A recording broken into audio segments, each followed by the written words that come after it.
How y'all doing today? Well, I got an interesting video to tell you guys about.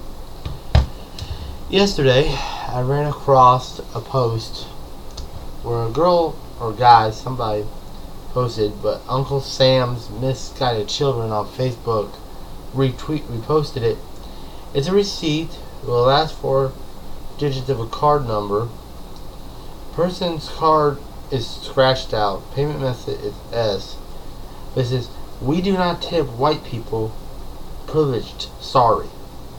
So which means that this white person is a server, and they serve somebody of a different ethnic.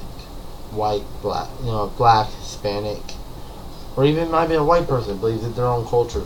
I don't know.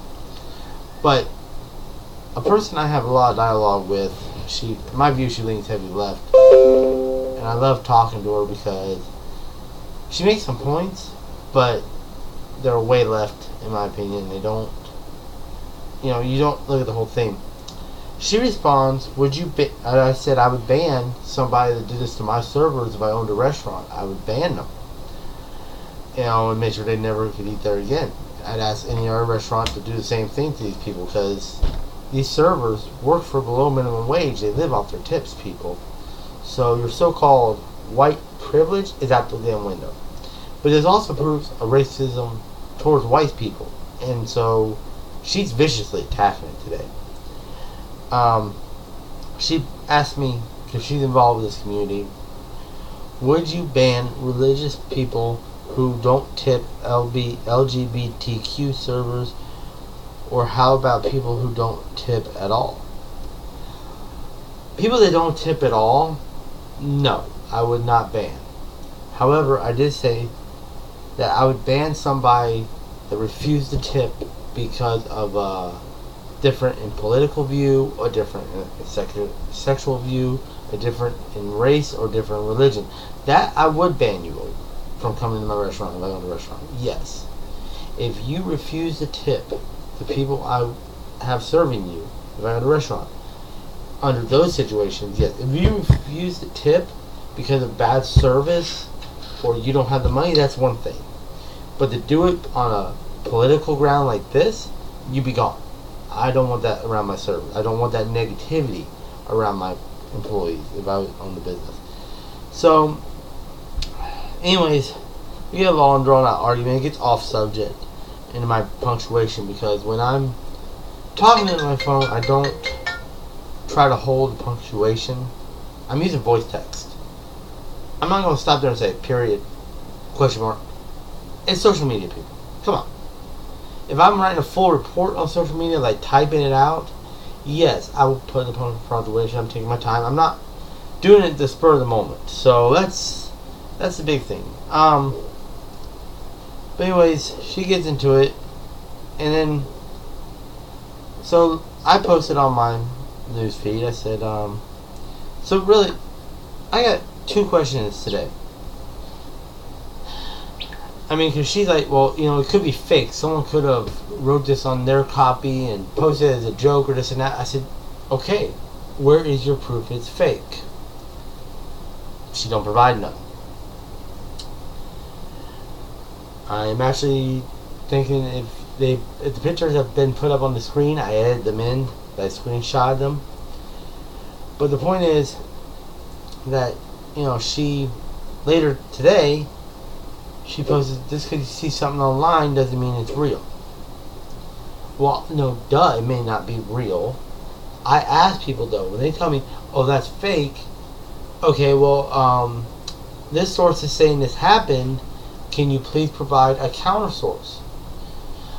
Why is it that you asking for evidence of their claim that it's fake, they don't ever want to do?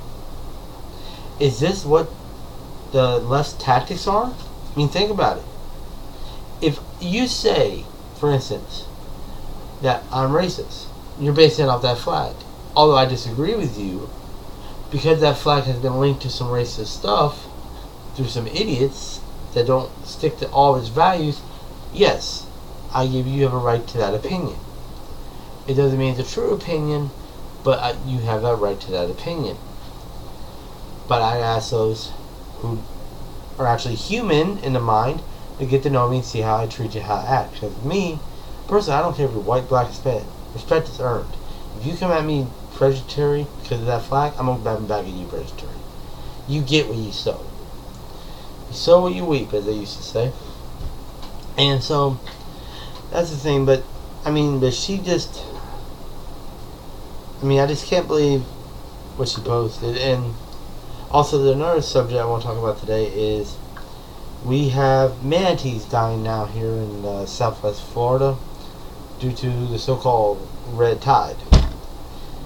It is a red tide, however, this is a man-made red tide. This red tide is not going away. But I have to keep reiterating this, and I don't know why I do. It's not the discharge from the lake. It's how it's discharged, how channeled it is. It's that. That's the problem. And how concentrated all this buildup from over the years and years and years. One of my buddies constantly said, well, you're Buddy Trump. Well, yeah, I'm a Trump supporter. But you know what? For it to get this bad, the concentration levels in that lake have had to been building for years, decades. And that's the point I made. He realizes I'm right. But, we got an issue down here in Southwest Florida, people, and the Treasure Coast of Florida. I think we need to sit down with Big Sugar, state legislation, and we need to devise a plan that benefits everybody. And it can be done. But the problem is we got these extreme environmentalists just totally want to shut down Big Sugar and like to fix the problem. Well, guess what? All the years of dumping is still in that lake. So it's not going to fix the problem, and it needs to be drained here and there. So that problem is not fixed.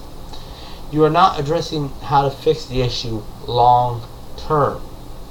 Long term fix. Not your short term, shut the gates, No. Long term fix needs to happen, folks. And this is where people don't realize. It's going to take time to clean up. It's going to take a lot of time, and it's going to take time that we have to start now.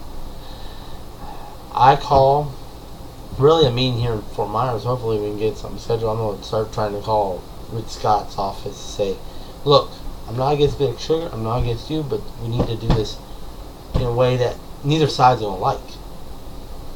And it's the only way I think I think I can get some biologists to agree with me that this would work. But we have to start construction, we have to start construction quick, and we have to start doing studies quick. Because before any construction happens, studies have to happen. I need geologists, biologists, and all kinds of stuff down here, and, to sell this issue. But when I post this video tomorrow after editing, it will be pictures involved and video. But like I said, we just gotta deal with it. Oh, one other thing. Do the world a favor, people. If someone is ticked off, don't automatically take their word to being 100% true. Ask them. I shut off at the mouth. I'm at work, and someone didn't listen to the whole conversation. Took a bit and pieces of it, and I'm the only one repetitions at work. So, I didn't lose no work, didn't lose no pay over it or nothing like that, but the point is, if you're going to report something, which what you reported, I understand, but we need to look at this in a way where if someone says something violent, and then they say, you know what, I'm just going to put in my 2 weeks, let them deal with the aftermath. If someone's threatening bodily harm to the person, and then they say they're going to put in 2 weeks to deal with the aftermath, let them deal with the aftermath after they're gone. How could they deal with the aftermath if they're gone if something bad had happened to them? Can someone please answer that question for me? This is where we can't cherry pick people. That's the problem with the world. They love to cherry pick.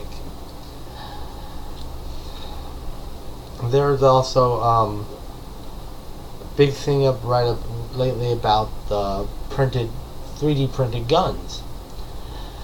First 3D printed gun could only fire 6 rounds, and then it fell apart. The new one, 600 rounds, falling apart. But the point is, they're saying these guns are untraceable. Wrong. Wrong, anti-gun groups. Wrong. Shame on you for lying to the community. You want to play shame, left? Let's play shame. You lied. If you listen to the videos, you listen to the people, they can only print certain parts. Okay? Because only certain parts the printer can make. And be up to strength to fire a mechanism. A spring, an 18-pound spring. Do you really think a freaking printer can print an 18-pound spring? You're out of your goddamn mind. There is parts that you can, and you know, if you want to regulate the 3D printed guns, you regulate those part orders. That's how you do it. Okay, you're ordering a spring from a gun manufacturer. Does he own a gun? Does he have a background check? That, my friends, is what type of gun, that information can be acquired through the manufacturer. Also, instead of trying to get rid of the printed guns, do this. If a printed gun, you should be able to print your own serial number, which if you're printing it for yourself, you should be able to put your own serial number and still have to register it. This way, if you register it with that serial number and you manufacture your own guns for your own personal use, not for sale, not for sale, and you still register it, you have to put a serial number in the 3D printing. This is how you do it, folks. You have to program in an etching or a 3D programming, and you have to take a photo of it and register it with the local police department. There you go. You still got your registration. The fact that you can't make a gun completely out of 3D printer, the fact that you could print your own serial number and give it to the cops, you still register it. It wouldn't be, instead of being Smith and Wesson or the Colt, it'd be your brand, your name. Okay, that's what it does. And you still have to order Smith and Wesson and Colt, all their parts. So I mean, there's still parts you have to order. So to say it's untraceable is a lie. It's a dead lie. And I'll call you out. NRA might not be stepping to the plate, but I'll step to the plate. I'll call you out right now. You're lying. Now, if they refuse to print it with their own serial number and refuse to register it, then it's the same as a black market gun, which are out there. There are guns out there that are non-registered, have been out there for decades, non-registered, and the gangs and everybody's got them, and that's just the way it's going to be. So your argument is invalid. You just don't like the fact of, it's a understandable fear is a criminal can do this. You're right. But like I said, there are parts that he can't or she can't print. Those are the parts you have to start regulating. Are you a gunner? Yes. What gun do you own? Okay. How many other firearms do you own? These are the questions a gun manufacturer can ask, and say, not only are we providing parts, what caliber is this? What do you need it for? Okay, because of the 3D printing, we gotta run a background check on getting this part. It'll be 3 days. No big deal. You don't realize how stupid you sound by saying you can't regulate this. You are stupid. You can. Okay? I don't agree with the regulation. I believe in the Second Amendment, but to say you can't do it is a bold-faced lie and fear-mongering. That's what it is for all these anti-gun groups. So that's my opinion for today. Hope to hear back, get some comments, and I will talk to you all later. Video might not go up for 2 or 3 days. Today's July 31st, so I'll probably look at August 2nd. And I get editing pictures and stuff in here. Have a good day. Bye.